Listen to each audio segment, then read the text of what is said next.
Should be live.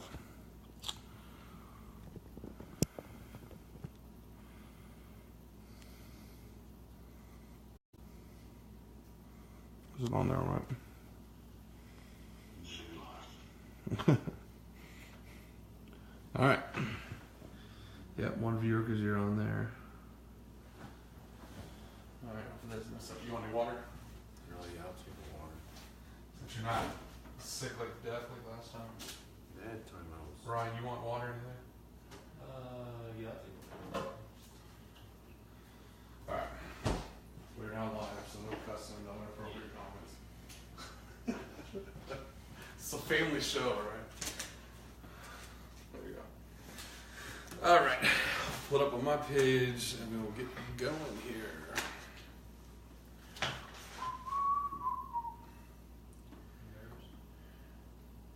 What is this?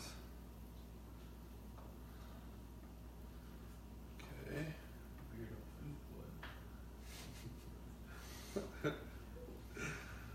All right, this is it. Let me kill the sound off of this. Okay. Page. Bam, we're live. You think I need to adjust anything, or you think we're good? Let me check. Because I just got on my shirt. It looks decent. Yeah, a little better. Yeah, I think it's fine. No. Okay. Give it a second here, and we'll get going. All right. Nobody on yet? Do you think the Packers are going to go downhill now that they don't have Aaron Rodgers? Yep. It's going to be my new term. Anytime we talk about a team going downhill like Chivas, they just got Aaron Rodgers. You done messed up your collarbone, A.A. Ron. AA wrong. All right.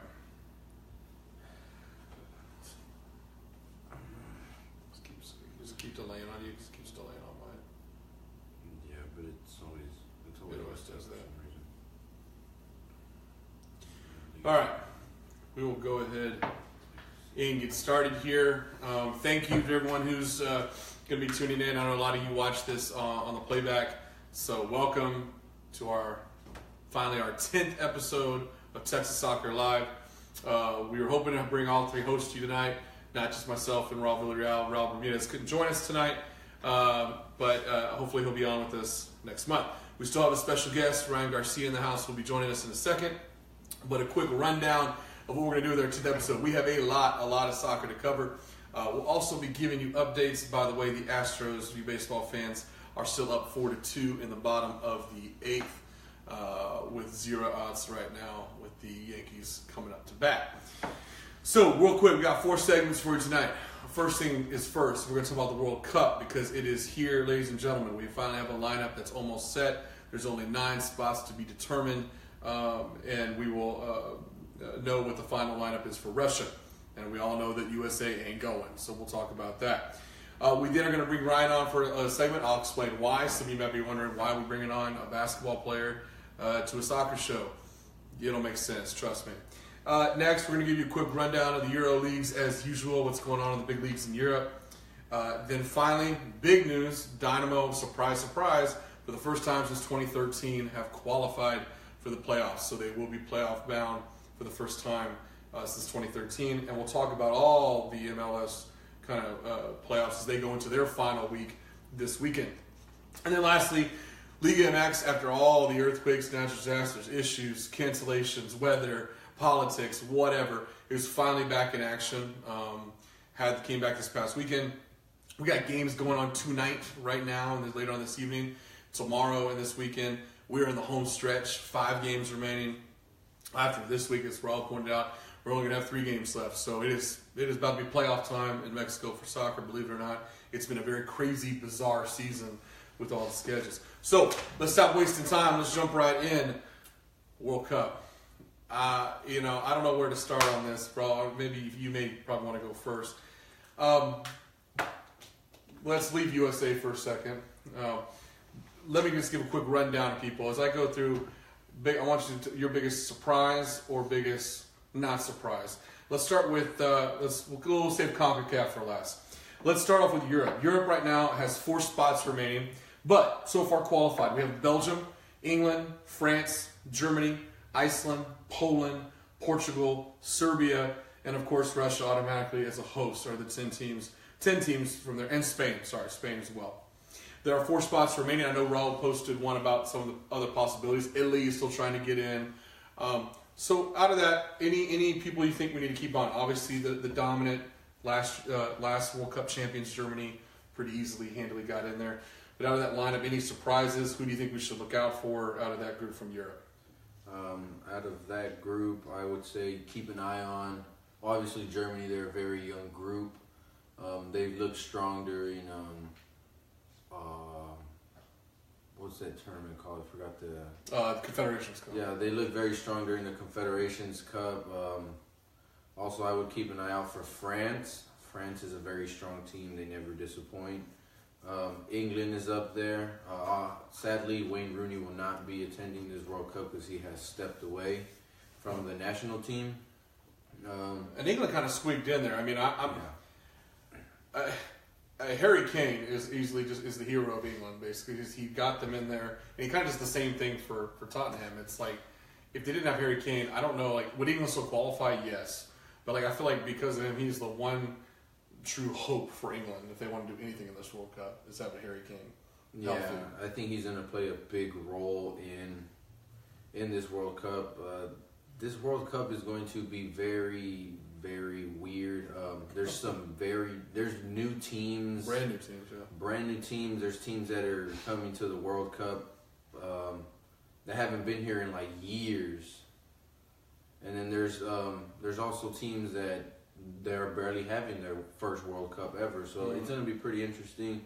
And then you also have your teams that surprisingly didn't make it, and a lot of people are just very, very mad over.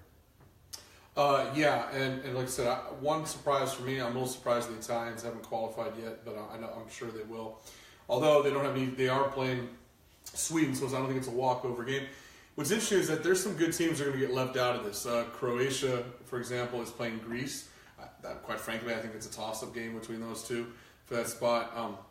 Both Ireland teams, Northern Ireland and the Republic of Ireland, are in it. So it should be interesting. Switzerland, which was in last World Cup, is trying to get in.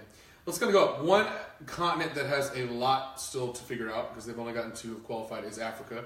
They have a total of 5 spots this into the World Cup. Both Egypt and Nigeria have qualified.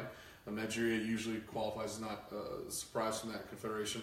But we have 3 more spots. This is the most wide open one, and what I find interesting is that nobody really sticks out of what's left out of the teams in Africa. I know Ivory Coast usually is a team that's around, Ghana, South Africa, but none of those usual teams have emerged like we expect them to in Africa. Why do you think that's the case? I mean, I have my theory, but I'm wondering, why do you think that's the case, that no one really stands out there at all? I mean, I get that it's Africa, and they historically haven't been, but in the past, there's at least been a few teams. You think about Drogba and Ivory Coast. You think about the Ghana, that team play that they've had, how they upset the USA, several times. I feel like with them, obviously, soccer is just very big over there, but I feel like it's more competitive just because you don't have these big stars that are standing. Obviously, if you were to take, say, like a Zlatan or a Pogba or somebody like that, and you put them on a team, obviously they would stand out a lot more. But I feel like it's an even ground for all of them to compete. So I feel like over there it's going to be very interesting to see who is going to make it, because it might come down to like the last couple seconds, the last goal, like the last penalty kick, the last corner kick. Mm-hmm. It's all going to come down to one game. I just feel for them, it's just there's not that much power and there's not that much talent over there, so it's a bit more difficult for them to. It's more interesting. It's more exciting for them. I would be very excited if I were to play, say, a team that's like right next door to me, and knowing that I can qualify or they can qualify. Yeah, well, you bring up a good point. You talk about no stars, but one of the names you mentioned was Pogba. One of my arguments, and one of the things that I think is kind of, I look at it, maybe you're looking at the glass half full, which I think is one way to look at it.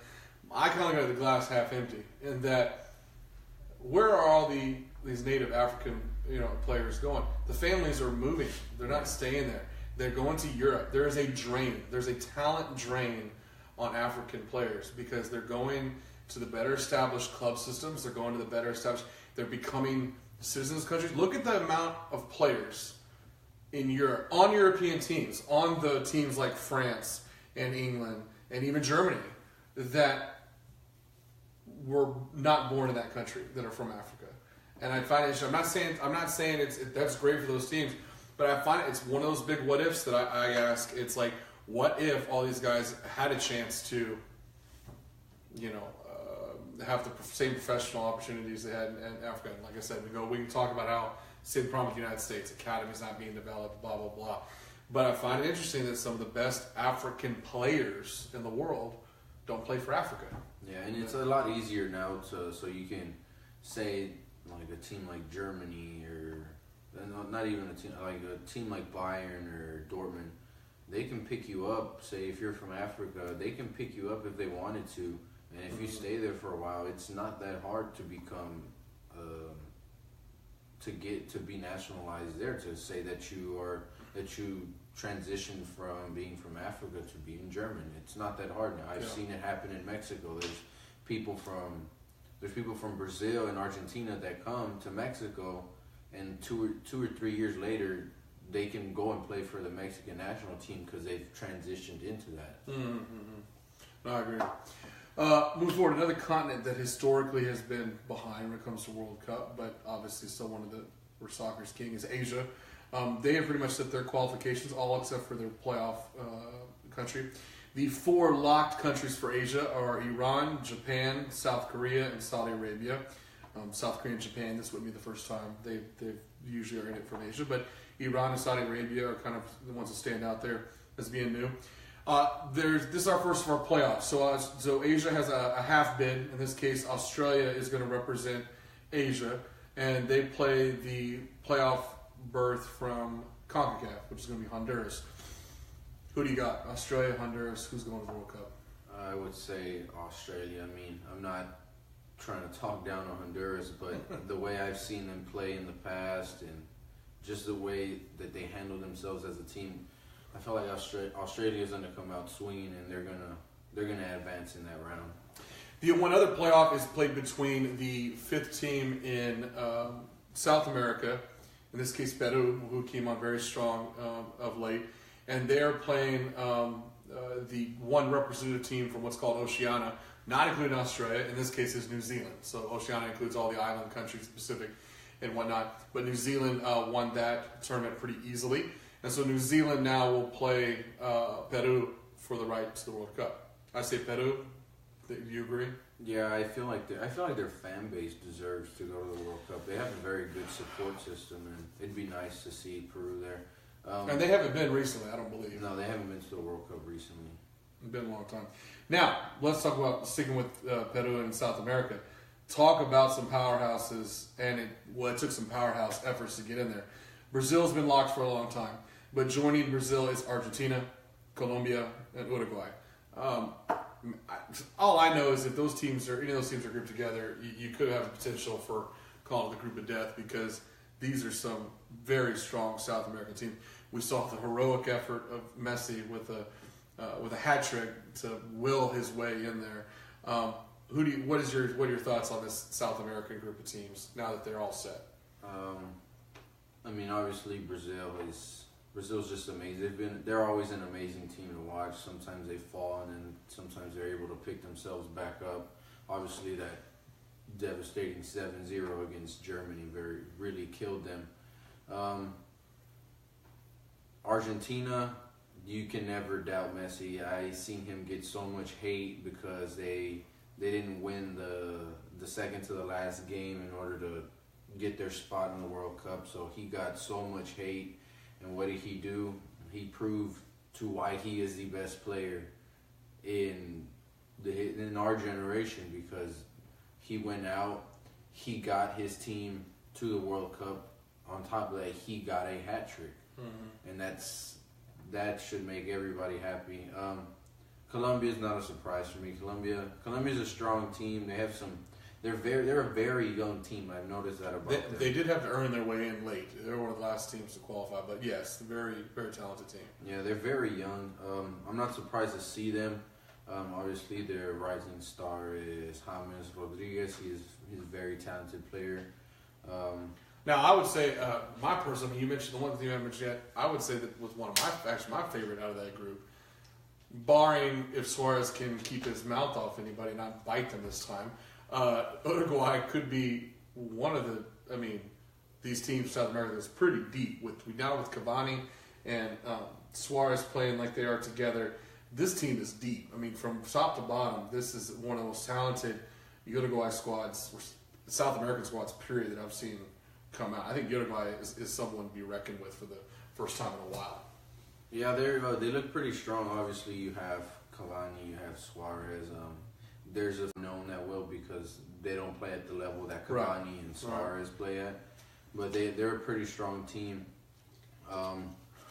Not many of them are young either. Some of these guys are old heads. They've been in World Cups before. One team that I am sad to have that I'm not going to be able to see in the World Cup this year is Chile. Here you are, Team USA. You now get to sit on the couch. And my hope is that half of you, at least, if not more, sit on the couch and never come back and wear a Team USA jersey again. This was the most embarrassing, epic failure of USA soccer. To put it in perspective, I'm 29 years old. In my entire lifetime, the USA has qualified for the World Cup. I was not alive the last time we could not send a team to the World Cup tournament. It's embarrassing. It's sad. It is a hit on our development. Now, don't get me wrong. Soccer's not going anywhere in this country. It's not going. It's going to remain on the up and up. But this was a missed opportunity, and to have it happen the way it did.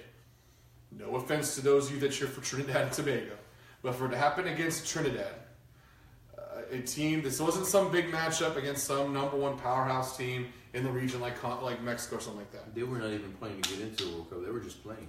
Exactly. The lack of inspiration, the lack of motivation was simply pathetic. And I'm to the point now that these old guys need to get the heck out of here. I'm glad we took out the trash already. Bruce Arena, at first, look, we were singing his praises because it was different than Jurgen Klinsmann. But guess what? He was predictable. He changed nothing. He put out the exact same lineup against Trinidad that he did several days earlier. Didn't change one thing. That's just lazy. You're playing a completely different team.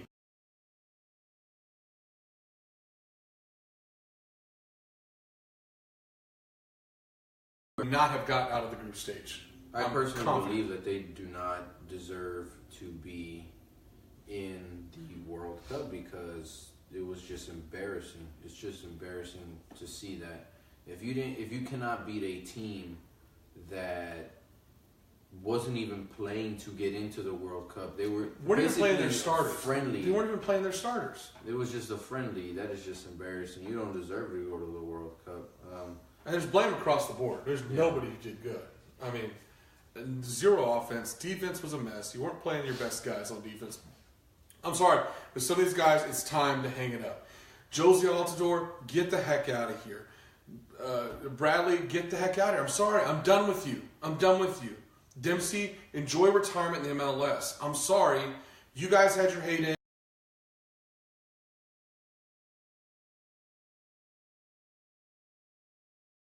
Spoiled. Yep.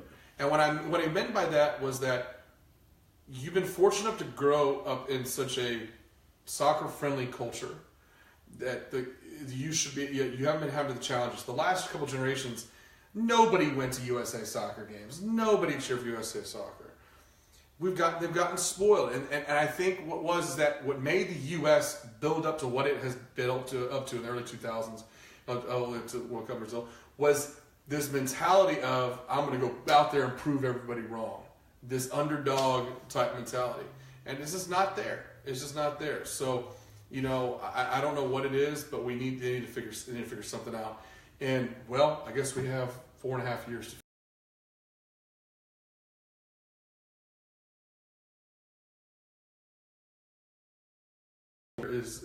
Was a former college basketball player, now attempting to play professional overseas. And I find it interesting. He just is coming back from a tryout that he had in Mexico, played for a Mexican league team. And I thought it would be interesting to get a take from someone who is trying to play the sport, his sport that he loves, but is playing it in a country where it's not king. We talked about, people getting spoiled when the game's theirs. So I was curious, first of all, what was it like going down there and trying out? Like I said, I don't know what talking basketball here, but obviously very different sports culture. Yeah, definitely. And whenever you go over there, it's just a different world. You see it's completely different from the U.S., just as far as the way people live, how they move around. And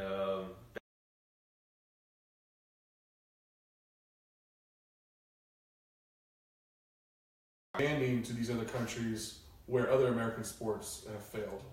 For some reason, that's a good question. I think really it's because I think the NBA and places, things like that, they do a good job of going overseas and in different countries, having camps and little stuff like that just to get kids involved. And I don't know. I just think the big athletes, basketball-wise, have a bigger platform than soccer players have to spread the sport around, I asked that because it'd be interesting. We always think about what things can soccer do here in the United States to get more people hyped about it.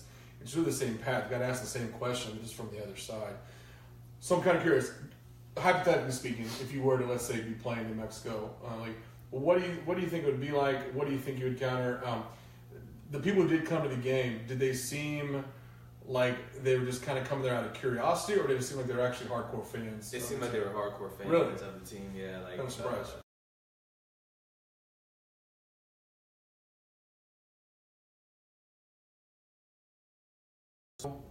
We've seen it when it comes to the NFL when they have games over there. Mm-hmm. Mexican fans, no matter what sport it is, I feel like they're very enthusiastic grateful with for lots that, of You say a little more about. You've talked a lot about before on this show, and he's mentioned this, is that what's unique about soccer fans is there's a level of fanaticism, just devotion. That, like I said, I've met some hardcore basketball fans and hardcore football fans, but I'm sorry, some of the most hardcore fans I've met have been of their local soccer team. And so, say a little bit more about how do you think? I mean, I definitely think that's what's fueling it. I think they're just fanatic because there's this connection right to your city, to your neighborhood that we have here, but not on the same level. We don't get it because you were in Nuevo Laredo, right? Yeah. People want to represent, that team represents their community. Yeah. And it's more than just, they take the sport even more than just the sport. It represents them, So, it's an interesting point. Do you think that, kind of in your opinion, as kind of an outsider looking in, what do you think is needed here in the United States if, let's say, the MLS, which is the current professional league of soccer in the United States, if they're going to get on the same level as the NBA, the NFL, MLB, what sort of things do you think they need to do?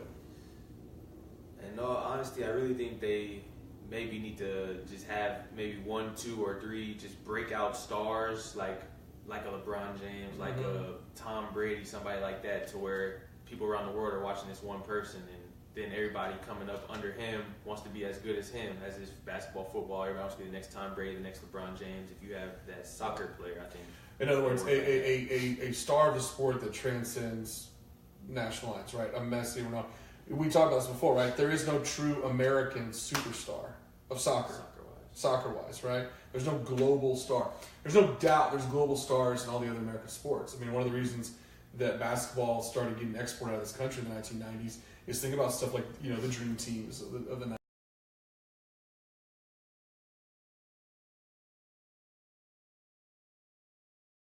in order to do that. Because one thing that I've seen is in Mexico, it's really hard to have one key player because everybody's basically on the same level. But what I have noticed, and it kind of makes me mad, is that the Tigres has one player. He's French. I seen when I met him, I seen people from different teams, from Cruz Azul, America, Chivas. They hate him with a passion, but they want his autograph. They want his picture. Yeah, because he crosses the. Yes. Yeah, he doesn't play for their team, but what he represents to the sport. Yeah, so I feel like MLS needs to, in order to make it big, what I feel like they need to do is they need to come together. The U.S. is just very separated when it comes. Like, nobody wants to come and support their teams. Yes, you have some big fan bases like the 12th.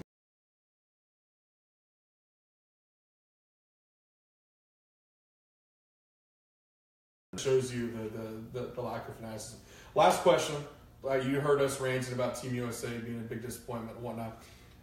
Just here, one of the things we talked about is that one of the things in this country is that people get super hyped here. And you were asking about the last World Cup.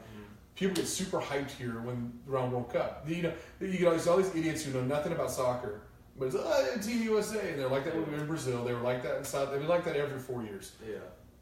Now that that's not going to happen, do you think it's a damaging thing? Do you think Americans are going to pay? Would you, as an average American, be honest, care at all about this World Cup this summer? Now that the USA's not in it. I wouldn't at all. So, I wouldn't at all. No. Yeah, and so that's my point. I mean, do you think? And that's what we're talking about, the level of hype. You think back to how it is back several summers ago when they were and everything. It was hyped around here in June or July. Everyone watched those games. People have no idea about soccer. If people want to know what I'm talking about, we're talking about that fanaticism, that dedication. We're talking being hyped like that, 365, 24/7, not just for a few months. And that's when you know you've reached it. So interesting. Well, hey Ryan, we appreciate you coming on. Always good talking to you. Hope you come on again. But appreciate it. Join us for our 10th episode. Thanks for having me, man. All right, man. Appreciate it. All right, man. All right. Shifting gears, we are going to give a quick rundown of our Euro leagues. And so let me go through here. And by the way, like I said, those of you, in my personal opinion, you probably should just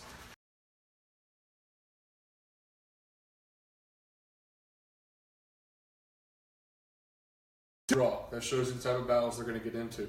A couple games I said to watch. Sevilla is going to be playing 5th place Valencia this weekend, so that could be interesting to see if they can keep that hold on 4th place or if Valencia moves in. Premier League, top 8. Man City, Man U, Tottenham, Watford in number 4, and number 5, Chelsea. I'll go ahead and say the others because they're notable teams. 6, Arsenal, 7, Burnley, and 8 is Liverpool.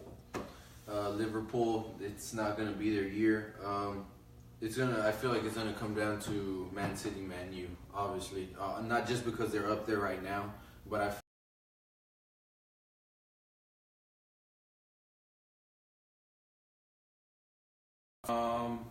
I know they played Stoke City, who is also terrible, the bottom of the Premier League.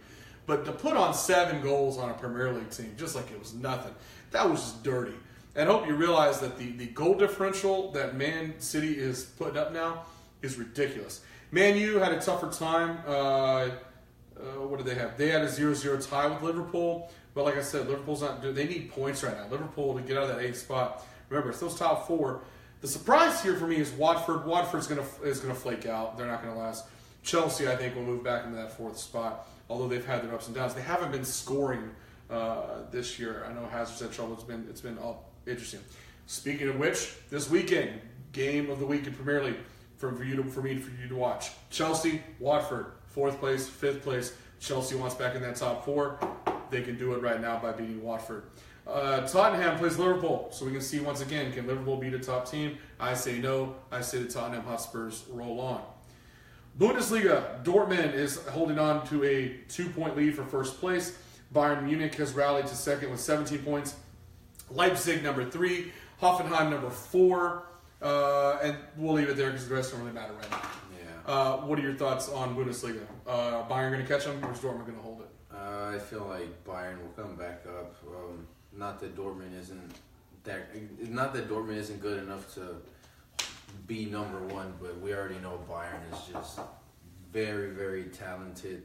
They drop for a quick second. Next thing you know, they're like so many points ahead of you. Yeah. So Dortmund if they want to maintain that lead, be in that number 1 spot, they have to stack up on goal differential, and they have to stack up on points, because you're obviously not going to be able to do it just like that.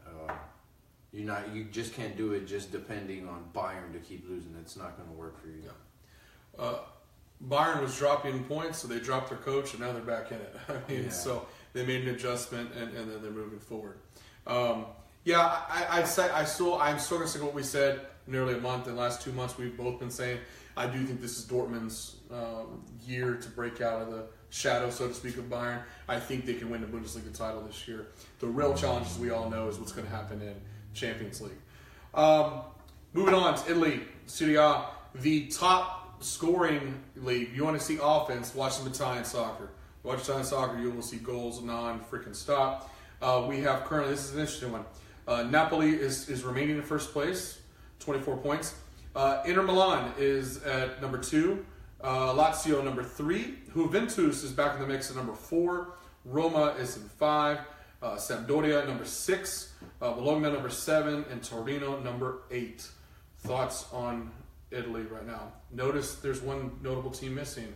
AC Milan has now been. Now they, by the way, for curious, I think they're in 9th. They just cannot seem to get into the top of the league. I feel like Juventus will take it again. Juventus is a team to sneak up on you. Obviously, I feel like some of them are still mentally messed up after that loss against Real Madrid in the Champions League final. So I feel like they haven't gotten it together. But they could also tag it up with being able to win another title this season and back-to-back titles, because they won the title last year. Yeah, I'm not so confident on Juventus. I see where you're coming from. I actually think that Napoli is actually for real. They've come on this year, and some of the highlights I've seen from them, and don't ask me to name the players for the time being. I don't know most of them, but I do know that Napoli could score. They took care of Roma 1-0 pretty easily this past weekend. Juventus playing Lazio, who's in front of them, number 3. Golden opportunity. They lost 2-1. Lazio was up 2-1. So my point is, like I said, I don't know what is with Juventus, but when they have these critical games, they can win the easy ones. I know they can win the easy ones. When it comes to these critical matches, there seems to be, I don't call it a choke factor, whatever. Also interesting is we had a little bit of a Classico here. We had both Milan teams playing each other, Inter Milan, AC Milan. You can guess who won because you can see who's in the standings. Inter Milan won, but it wasn't a blowout, 3-2. So it was actually an offensive, kind of out showing. AC Milan, I don't know what the deal is. We talked about them early on, having all the pieces. I think they're just trying to figure out how to put it together. They definitely have the talent on that roster. There's no doubt there. So interesting to see what they're going to do there. And then lastly, win with France. I can do this in one sentence. PSG still dominates. That's all that matters. Forget about France. Okay. Yeah. Monaco's the only one who ever has a shot, and they're not even technically French, so we're not going to care about them. All right. Moving on. MLS. Okay, here's where we might have a little disagreement here. I think it's... Let's start off with this. Dynamo have not been in the playoffs since 2013. They have sucked since 2013. They've had to rebuild from scratch. I will say this. They have not made it easy on themselves. We talked about their road woes. Now they cannot win on the road. And here they go. They go into the last 2 games. The one they got qualified was on the road. Win and you're in. And quite frankly, it's because some other teams lost that the tie was good enough. But they are in. At this point, there is no way to bounce out. There's only one playoff spot not determined. They are currently sitting in 5th out of the 6 playoff teams to make it in the West. Now, my friend Raul here, and I'll let him make his argument, says that, well, just be happy about that because that's all you're going to see of them. They'll be gone after a game. I have reason to differ, but I'll allow him to go first why I think we're not going to see much of the Dynamo after they get in. I mean, don't get me wrong. They're a very good team. They're young. They're talented. But watch that last game. If it wasn't for the goalie, they would have lost because so many of those shots would have went in. The game that they won, that was an own goal. It was an own goal. That's the only reason they got those 3 points. Yes, a win is a win. Don't get me wrong. But still, I feel like you're going against some veterans. You're going against teams that are normally always in the playoffs. You're never surprised by them. It depending on who they have to go against. Me personally, I feel like Dynamo will not get far. Depending on the seeding, but right now it would be Portland. Yeah, Portland's a very strong team. I mean, I'm a Dynamo supporter. Yeah, I go to their games when I have chances and stuff. But to me, you're going against teams that are no joke. You guys are young. It's 2013 to now. It's been a couple years since you've been to the playoffs. You had to rebuild, so you really have no experience in the playoffs. So it's just something different for them. Hopefully they can make it. Hopefully they can prove me wrong.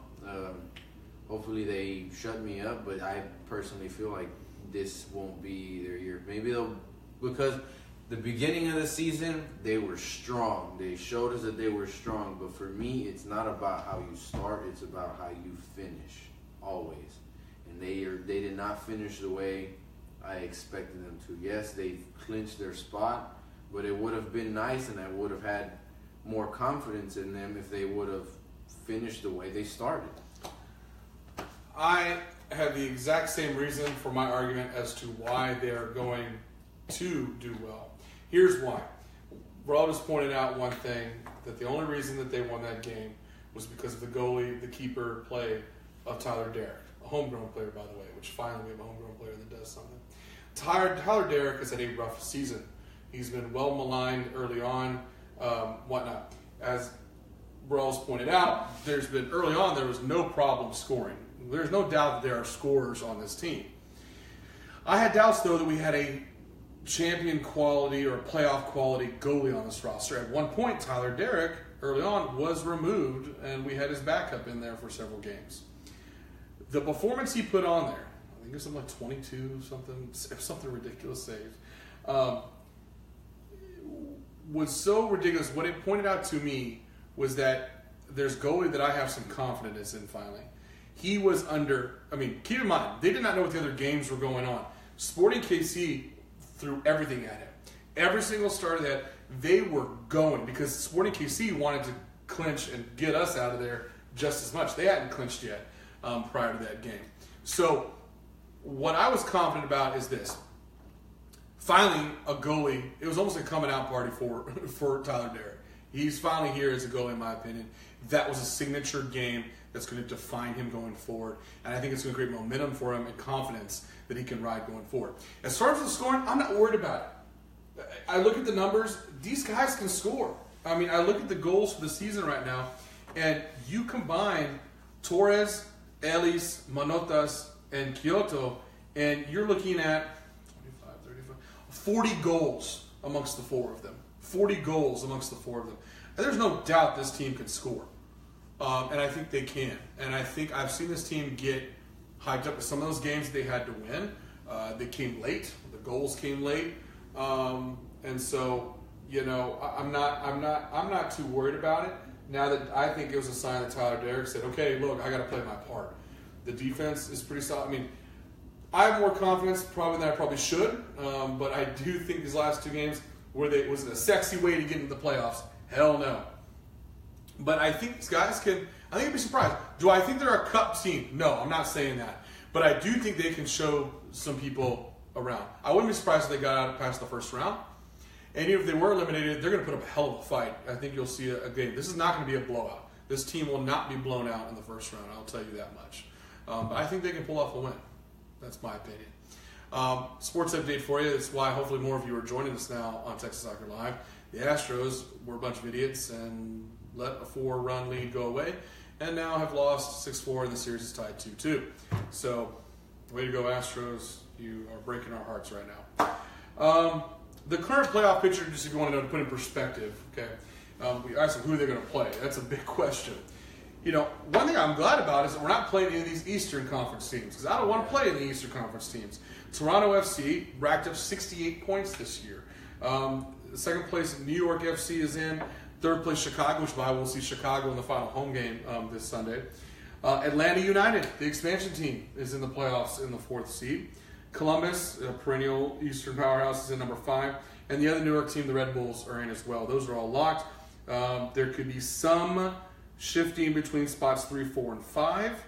Even, well, potentially even number 2, depending on how it works out. But 1 and 6 are pretty set there. The West is a different story. You have Vancouver number 1, Portland number 2, Seattle number 3, Sporting KC number 4, Houston is number 5. San Jose currently sits in the 6th spot, but they have not locked. You have both FC Dallas, Real Salt Lake, all with opportunities to move in there. Once again, if San Jose wins, game over. Doesn't matter. But look at the point difference, this split here. Vancouver has 52 points. They're in first place. Your Dynamo had 47. There's only 5 points separating the top 5. This last game actually means something. Let me put it in perspective for you. With Houston's goal differential, a win against Chicago on Sunday moves the Houston Dynamo into home field advantage. And we talked about how critically that is for this team, who cannot win on the road, but they can win games at home. How do they do that? They would move to 50 points. The other thing that needs to happen is we need either Seattle or Portland to lose. One of them has to lose. One of them. But most of them, I mean, aren't they? They already have a spot in the playoffs. No one's. This is about playoff position. They're all in the playoffs. Yeah, they're It's all. about, but it's about home field advantage now.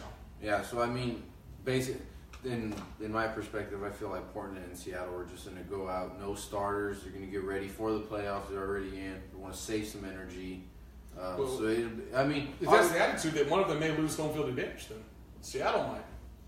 Because if they go out there and don't get 3 points or have a 1 point from a tie, and the Dynamo they have a better goal differential than the Seattle Sounders do. I think they will tie.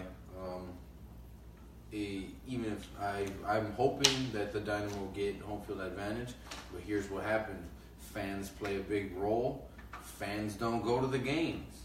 Well, which is more of a reason why this game is a home game. It's your Houston Dynamo here at BVA Compass. I'm trying to go down there this Sunday. It is a 3 o'clock in the afternoon game. It's after your football's over. Go to it. There's a lot of festivities going on for Fan Appreciation Day. This could be a huge momentum builder. Like I said, regardless if it changed their seeding or not, getting a win against Chicago, I don't care if Chicago's play the Stars now, getting a win on your home field, if that's the last thing you do before you go into the playoffs, you can't tell me that doesn't do something for confidence and momentum. It has to do something. Better than a damn loss on your home field, that's for sure. And they looked a lot. I had more confidence in them when they played at home because they actually got wins at home. Yeah. Just when they would go away, it was just really. Now, the one kicker I threw out of this whole thing is if number 4 Sporting KC wins, then it doesn't matter what happens because they moved 52 points. But there's hope. There's pipe dreams. You can believe. All right, last segment of the evening, and I'm going to turn to Raul to kind of lead this one. The only thing I'm going to start us off with is the current rankings, and that's now moving down to south of the border for the MX. In the home stretch, with only 5 games remaining, 3 after you get through the games tonight and tomorrow and this weekend. So it'll be over before you know it. Currently, your top 8, if the playoffs were happening to today, would be Monterrey in first with 27 points, Club America in second place with 23 points, Leon in third with 22, Toluca in fourth with 22, your Tigres in fifth with 19, Monarcas in sixth with 19, Cruz Azul right behind in 7 with 18 points, and rounding out the top 8 right now, you have Necaxa in 8th place with 18. The outsiders looking in at this moment are Tijuana, Atlas, and Lobos Buap are the ones on the outside looking in. What do you think? Every year it's always nerve-wracking and to get you excited because it always comes down to 1 or 2 points. Obviously, like you said, there's Monterrey being number 1. They looked phenomenal. Offensively, they looked phenomenal. Defensively, also, they haven't allowed many goals to be scored. Only 7. Leon taking a loss to them this past weekend. I don't really have confidence in Leon. Leon has showed me that they are at Tijuana. They don't necessarily have to be up there, but they're a choke artist. So you're not buying the new manager and all the new coach and 5 wins, 5 games, nothing. No, the only team that I feel like is back on track is America. Now that they got El Piojo Herrera back, now he's back with America. He just came back from Tijuana. I feel like that's the reason that they're doing good now. His system is very good. It's strong. It's not a weak system. Maybe he needs to go with Mexico to the World Cup. Maybe that'll wake them up. Yeah, that's a good point. Toluca's not bad. They're always up there. It's just sometimes they show you that they're one team, and then the next game they'll show you that they're a complete brand new team. Like if you're a good team, I'd expect them to be up there, win one weekend, win the next weekend, just tagging on wins. Obviously, you're gonna lose a few games here and there, but don't win one weekend and then like lose 3 games in a row, and then it's just I don't understand Toluca sometimes. Yeah. We'll see how it goes. We play them on Saturday. Hopefully, we can tag on 3 points. Well, I know you're not buying the hype behind Leon on the rise. Do you buy the hype behind Morelia, Monarcas on the rise? I feel like it's not hype with them. I feel like they are here to play. I feel like they're very talented. The thing about Morelia, it's they've been building up, but they have this sort of core that they've kept, and then they just bring in like one player here, one player here. They get rid of one player, but they've kept their core. They're a solid team. Their fan base pushes them. I give them that. But I feel like Morelia is here to stay, and I feel like it was a wake-up call, almost being relegated. I feel like if them not making it to the playoffs last year, I feel like they would have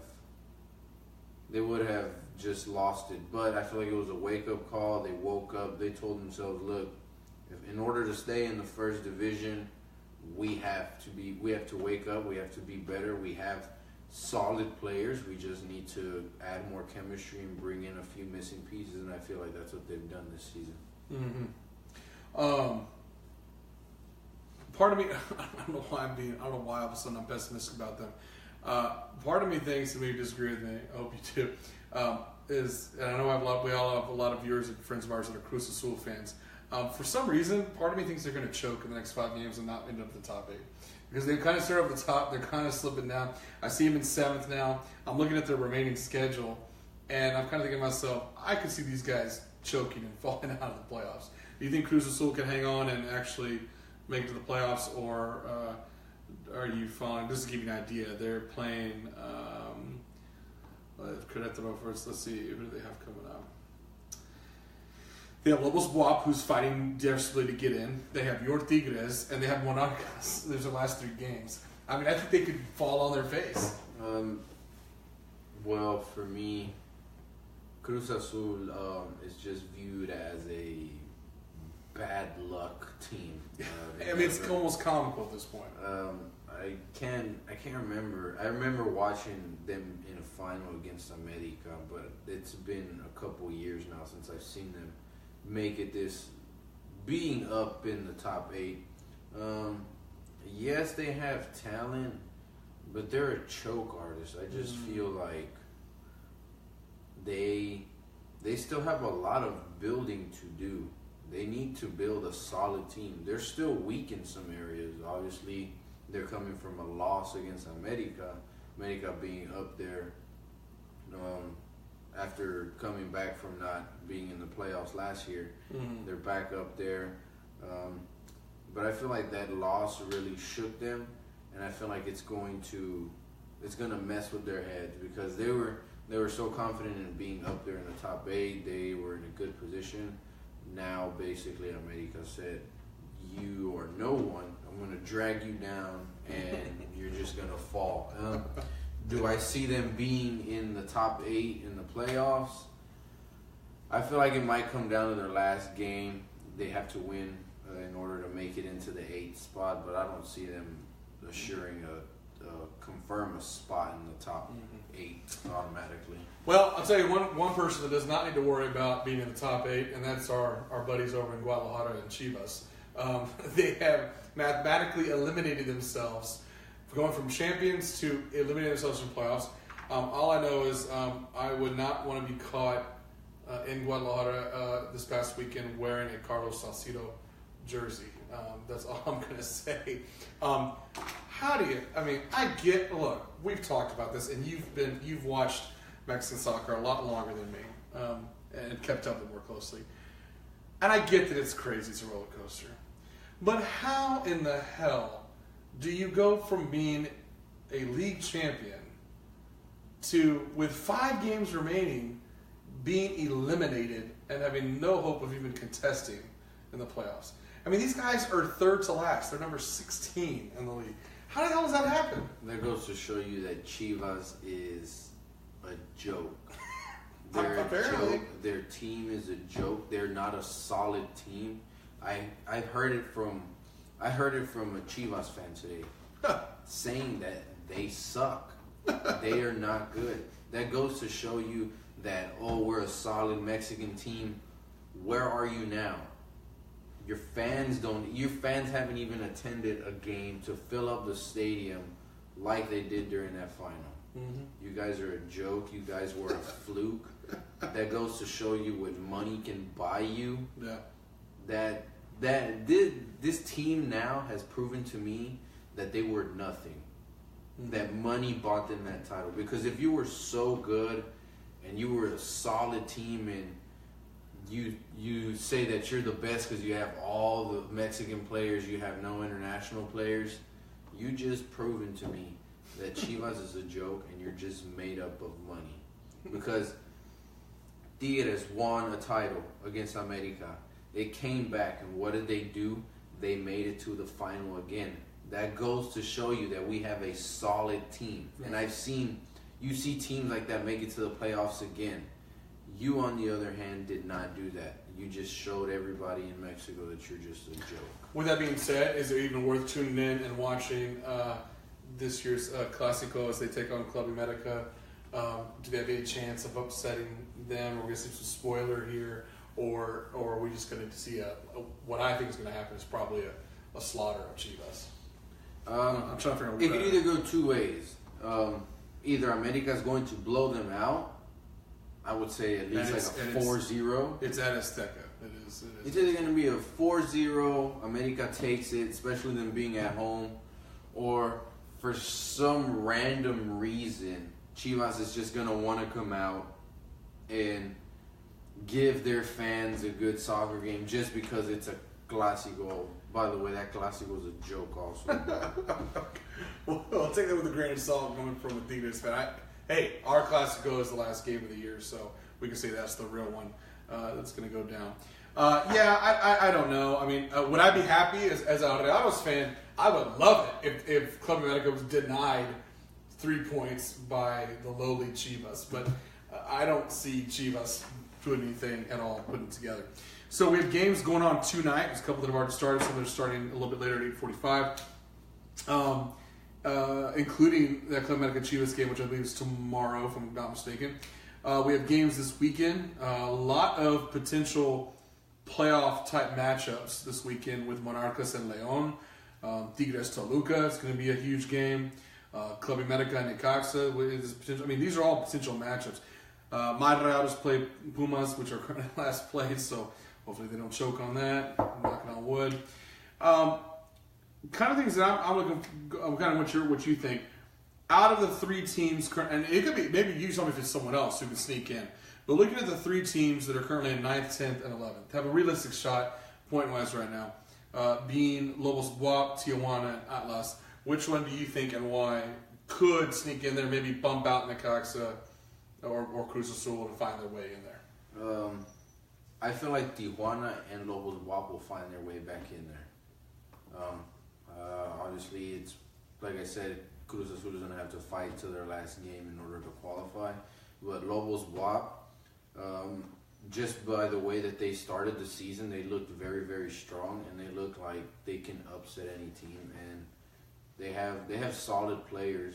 They had some miscommunication here and there in the middle of the season, but I feel like they're a very good, strong team. Tijuana's always up there. We always make fun of them. They're choke artists. Damn Chihuahuas. But I feel like they can find their way up there. I'm going with Atlas. I'm just looking at their schedule. Here's why. Tonight, they control their own destiny. Because here's why. They could be both make the playoffs and be spoilers. They have 4 games left. That's it. Tonight late, they play, where are they at? All right, they can prove themselves huge with a win there, 3 points. They then play Tijuana this weekend, who is directly in competition with them to get in the playoffs. They can deny them 3 points and get 3 points. They then have what I say is the easiest cakewalk on paper in the season. They have Querétaro and they have Chivas to end the year. Now, remember, we were talking, if I'm not mistaken, we both were talking very highly of Atlas. At the beginning of the year, Atlas was one of the ones we said that I was saying could be on the rise in terms of how they've played in the past. Remember the surge they made in the playoffs? I mean, they were in the playoffs last year. They were in the semifinals, am I correct? They lost against, I believe it was Chivas. They lost to Chivas in the semifinals. Look, I haven't lost. I think they can get in there and mix it up. And I'll tell you right now, out of those teams, it could be an 8th place team. If I'm still in first place as Ordenados, I don't really feel like playing Atlas in the first round. I'm much rather play Necaxa or Tijuana, quite frankly, as an Ordenados fan. I mean, Atlas kind of, I think, still has something in them. And it's just it comes down to scheduling at this point. Yeah. I mean, there's a lot of interesting games. Like I said, looking at the others, I trust me, I wouldn't be surprised by it. That's how much wacky and Wild West this thing is. That being so, hey, this is the first time, unlike last year, we didn't know who was going to get relegated. We know this time Puebla, without a doubt, is going to be the team that gets shipped down. So it's a good thing Lobos Buap got elevated because came up to the league, because now the city of Puebla isn't losing both their teams. They just lose Puebla and still have Lobos Buap. I believe, I'll double check, but I think my good old boys Dorados in 2nd division will be the ones who get to come up finally. We'll see if they do anything. We've had an interesting pattern looking at Necaxa first, a couple seasons ago, and then Lobos Buap, and just Dorados. They've come in and actually haven't sucked, and part of that's been the players they get in there. But Necaxa's a point. They've been out for this their 3rd season up since they've been up, I believe, the 3rd or 4th. 3rd season, and they're in the mix. They're in the playoff contention. So Necaxa was always a good team, but for some reason they had a downfall. But now I feel like they're going to be around for a good while now that they're back. Well, I think it shows that the relegation system works. And something I want to go back to. Do you think a system like that could work? I'm not saying how I'm asking the question. I'm not saying could it work in the United States? I feel like that's one of the steps that they need to take in order to make soccer bigger. But see, you answer the question with the other way out, because if I had rephrased it, should, I agree with you, should. My question is, could. I don't think so. Here's why. I think how U.S. sports is set up, U.S. media, and the sports outlets are, that U.S. fans don't like this. The sports fans, they don't. Could you imagine if the NBA or NFL or baseball had relegation? The fans would go nuts about that. They like the tradition. Even though they have crappy teams every year, they like the top. I think that'd be an issue to get buy-in from U.S. fans. I agree with you. I think it makes the quality of your league better when you have a strong competitive. Because when you have your second division has something to fight for. Yeah. Every league around the world in soccer has a second division that is fighting to try and get into the first division. Our second division, we have a very talented second division. Look at the U.S. Open Cup. There were 2 second division teams in the Final Four in the semifinals for the U.S. Open Cup this year. They're legit second NASL and other USL teams, second and third division, who want to move up and who would love to get in. Right now, the only way they move up is you get lots of money, you get a stadium, you got the MLS let you in. But what happens when the MLS hits 30 teams, as they said they're going to hit someday? They hit 30 teams, done, sorry, we're closed for business. That's stupid to me. And that is what limits U.S. soccer from growing. That creates growth when you have relegation. People are fearful of this. And look, if there are people out there who are fans of Puebla, which there's probably not many in Houston, but if you're a Puebla fan, you're probably upset that you're about to get relegated in this year. But look at it from the Necaxa fan perspective. As you said, years ago, good. They had to pay. They had to take their lumps because they were bad, but now they're back. It keeps the talent where it belongs, and that's in the spotlight, first division. It really pays off. This relegation system really pays off because even if you fall, you basically have 2 years to build your team again. Obviously, it's going to be a bit harder to try and get players to go to a second division team. But here's another thing. If you do good in the second division and you move up, what do? You get good players to go to your team for the first season, and then that's where you build off. That's what Necaxa did. The first season that they came back, they made it to the playoffs. They lost in semis to America, but they did it. Now look at them. Now they're back. They're not at the bottom. They're at the top. I would love relegation in the rest of U.S. sports. You telling me that I could get rid of the Jacksonville Jaguars in football for a year and want to watch that crap on TV, or the 49ers or any of that crap? You know, in basketball, I could get rid of the Milwaukee Bucks, you know, for a year or two and not have to see the trash that gets put out there. I mean, who in baseball? You know, the Pittsburgh Pirates or something. You know, teams. I mean, just if you don't perform, let someone else take a shot at it. And I don't know how else we get U.S. fans. I just know that U.S. fans will hate that. We like creating brands and making as much. It's money, making money. But I would argue that you want to make the money argument to me, sports executives. Tell me why La Liga, Premier League, Liga MX are kings in their respective countries when it comes to being cash cows in terms of jersey sales and whatnot. Because they always have teams coming up. Just you say, yeah, there's a team that's going down that might lose fans. Now you have a team coming up that gains fans and that gets excited. So, yeah, that's just my opinion. You know, that's kind of the main note I had. I think interesting going forward. I think this is going to come down to goal differential. I think there's going to have some. You see all the ties, how it's bunched up in there. I pointed out to you, and it's not just because it's our teams. It's facts, ladies and gentlemen. Go check us on this. But the top two teams with goal differential is Rayados with plus 15, and I believe Tigres with a plus 8 right now. That's the second best. I say that because that's significant. I know we're saying, oh, there's these two guys cheering for their teams. The point is that Tigres at this point are probably going to end up tied with someone in terms of points, but that's going to be the kicker. I guarantee you Tigres gets home field advantage because of that. Of the goal differential, and who ultimately gets in spot 8 or 7, it's going to be whoever has the better goal differential. There are some bad goal differentials right now. Let me just say perspective for you. Teams 1 through 9 have positive goal differentials. 10 and below are negative. Guess who's the one team outside of the top 8 who has a positive goal differential? Atlas, which is why I like them, because they can score. And they can score more than they're scored on. Not by much, but more than the others. Even if the good thing about that is if they were to come to a tie, that goal differential puts them above that team. And Tigres is the one anomaly. You look at the pattern; it really does fall with the highest plus goal differential going down. Tigres is the one team that stands out in the order that has a higher goal differential and is not as high as some of the others. And that's been because you guys have been in some weird kind of close games and bizarre games going forward. All right, any final thoughts for everybody when it comes to what to look forward to this week? Like I said, do you think these standings are going to change a lot, or the standings will change by the end by Sunday night? There'll be a big change, you think? Yeah, there's going to be a few teams that are going to move up, and then there's going to be a few teams that are going to drop, because this is 6 points right here. So yep. These 6 points really matter. Yep. And one thing that I would want to point out is once there's like 3 or 4 games, because there's a week where we have to make up games. I know that. Games need to be made up.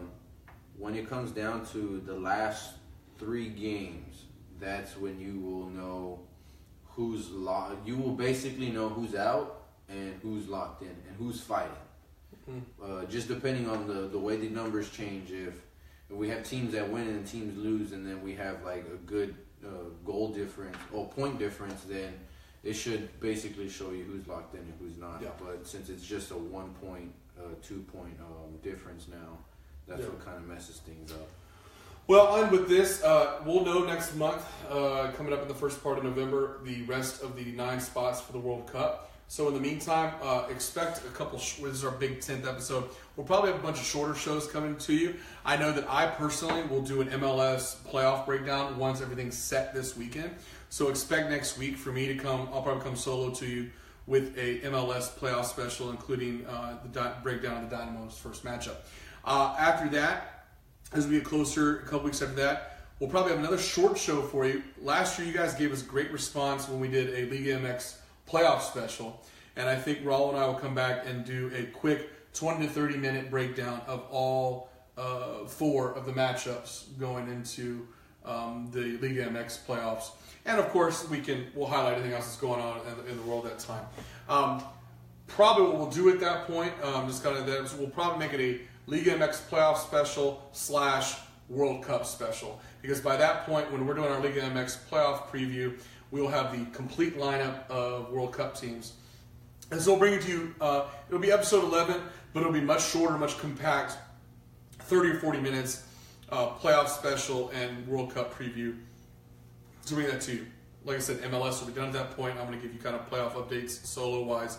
So a lot of small shows coming up. Expect episode 11 to air sometime in the middle of November. I'll come to you with smaller stuff in between. But yeah, as MLS dies down, everything else heats up. So it's going to be kind of fun to watch to go forward. We appreciate y'all tuning in. Last thing, if you actually tune in and watch this, you're watching the very end of this video, I will give anyone who comments, when we have more, we'll have a limit of 3, okay? But if you are one of the first 3 people to comment on